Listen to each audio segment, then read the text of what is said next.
You already know who you are. And that peace that we're after, lies somewhere beyond personality. Your need for acceptance can make you invisible in this world. Don't let anything stand in the way of the light that shines through this form. Risk being seen in all of your glory. In what you've done with your life thus far, is it giving you what you want? Is it giving you what you want? When you look toward the future, when you look at all that's going on out here, is there some place within yourself you say, hey, I know I need to be out there in that arena. I know I can do more than what I've been doing. I know there's some great music that I have within me that I haven't brought out here yet. Is that something that you begin to look at within yourself? See, I say if you look at your life, and if you're not getting what you want, you owe it to yourself to do something differently. If you're on a job, 85%, they say, of Americans go to jobs that they're unhappy. If you're doing something 8 hours a day that you don't like, it's not giving you what you want, it's not giving you a strong feeling of satisfaction and fulfillment, you're miserable, you hate to go there, you're depressed just thinking about it, you sing the "Thank God It's Friday" song every week. If that's what it is, you owe it to yourself to start strategically working to change directions. See, but you know what most people will do? Most people will resist change. Most people will fight change as if change would be worse than what they're experiencing. See, they know this. They're familiar with this. Most people will not challenge the unknown. They won't just step out there. See, there's certain things that's got to be in place. They got to see it all together. Dr. Howard Thurman, one of the mentors of Dr. Martin Luther King Jr. and Albert Schweitzer and Mahatma Gandhi, he was a very brilliant writer. He wrote some things that really grabbed me. He wrote, "Deep is the hunger, the voice of the genuine, the centering moment." During the time after receiving 238 radiation seed implants, I was reflecting on his words, and these words kept me up that night. He said, "The ideal situation for a man or woman to die is to have family members praying with them as they cross over." He said, "But imagine, if you will, being on your deathbed and standing around your bed, the ghost of the dreams, the ideas, the abilities, the talents given to you by life, and that you, for whatever reason, you never went after that dream. You never acted on those ideas. You never used those talents. You never used those gifts. And there they are standing around your bed, looking at you with large, angry eyes, saying, 'We came to you, and only you could have given us life. And now we must die with you forever.'" And the question is, if you died today, what dreams, what ideas, what talents, what books, what music, what leadership, what voice will die with you? Miles Monroe, great orator and speaker, said the wealthiest place on the planet, it's not in the Far East where there's oil in the ground. It's not in South Africa where there are diamond mines. He said the wealthiest place on the planet is the cemetery. Because there you'll find greatness that we've never seen. There you'll find talent and genius and potential never actualized. Perhaps that's why Henry David Thoreau wrote the words, "Oh God, to reach the point of death, only to realize that you've never lived." Maybe that's why some unknown writer wrote the words, "What if you live your whole life only to discover that it was wrong? That it was wrong. That you were chosen to do something else and you didn't do it." Repeat after me, please. Live full. Die empty. I want you to take some notes and some things, and I want you to think about your goals and dreams in the three categories that I mentioned: personal, professional, and your social contribution. How many of you are serious about your goals and dreams? Raise your hands, please. Thank you very much. How many of you don't want to take your dreams to your grave with you? Raise your hands, please. Very good. Shake someone's hand on your right and left. Look them in the eyes and say, get out of your head and step into your greatness. Do that right now, please. Say, get out of your head and step into your greatness. I want you to write this down. Let us say together, as you think about your goals and dreams, let us say together, it's possible. Together, please.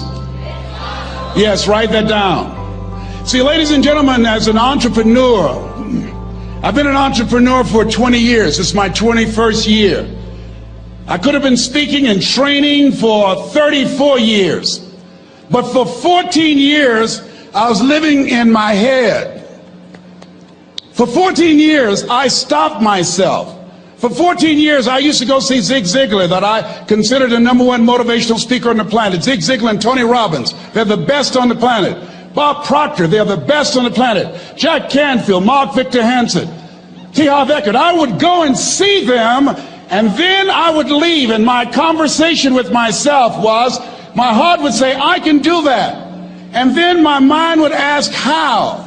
How would you do that, Les Brown? See, when I was in the 5th grade, I was identified as EMR, labeled educable mentally retarded. Put back from the 5th grade to the 4th grade. I failed again when I was in the 8th grade. I have no college training. And a man changed my life, and I'll never forget his name, Mr. Leroy Washington. He's in his 80s now, and he's blind from glaucoma, but he gave me a different vision of myself. I was in his class waiting on another student. He came in and said, young man, go to the board and work this problem out for me. I said, oh, sir, I can't do that. I said, why not? I said, I'm not one of your students. He said, look at me. Yes, sir. Go to the board and work the problem out anyhow. I said, sir, I can't do that. He said, why?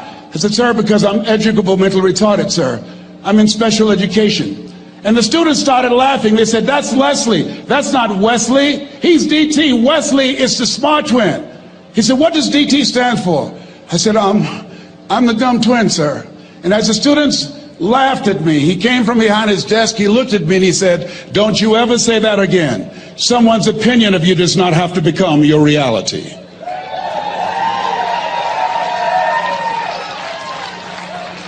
On one hand, I was humiliated, but on the other hand, I was liberated, because he looked at me with the eyes of Goethe, who said, look at a man the way that he is, he only becomes worse.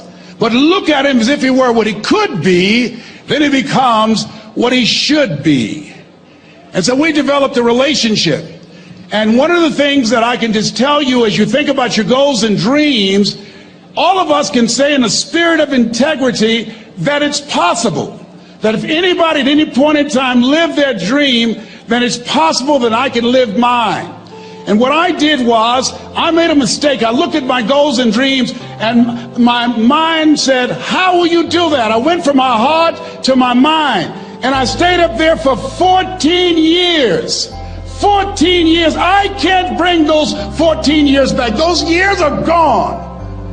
And I've made a mission in my life to help people to stop putting it off and procrastinating. How many ever thought about something you wanted to do and you procrastinated, you talked yourself out of it? Raise your hand, please.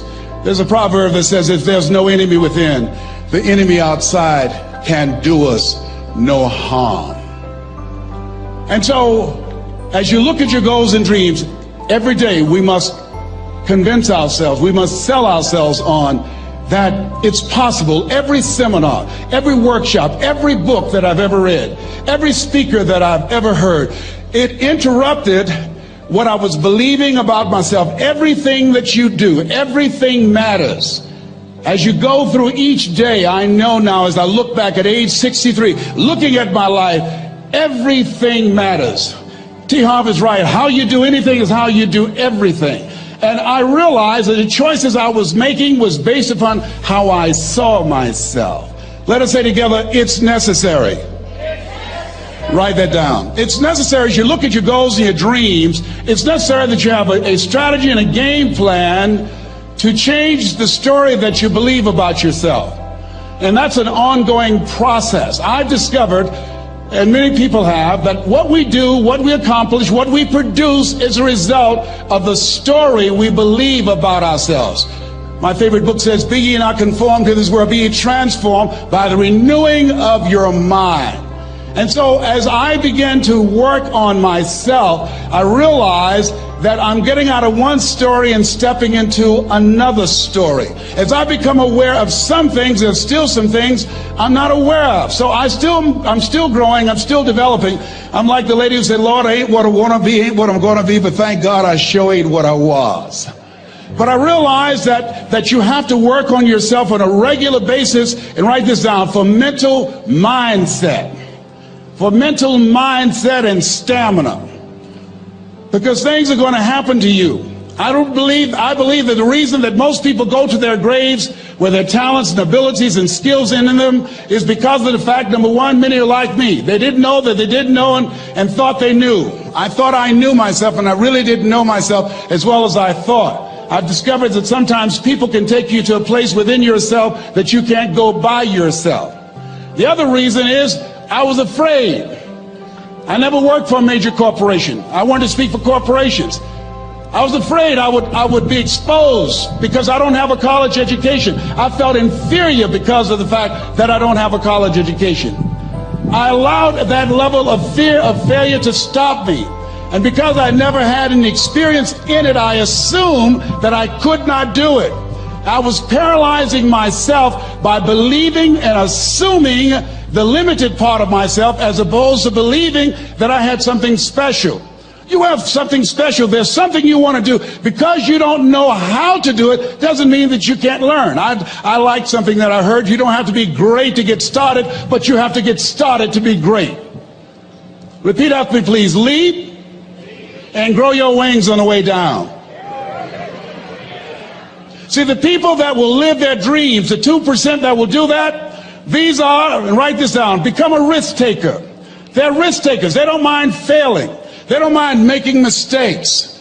They're willing to take life on, take life in the collar. This, God said, if you're not willing to risk, you cannot grow. And if you cannot grow, you cannot become your best. And if you cannot become your best, you can't be happy. And if you can't be happy, then what else is there? I like what Helen Keller said. She said, life is short and unpredictable. Eat the dessert first.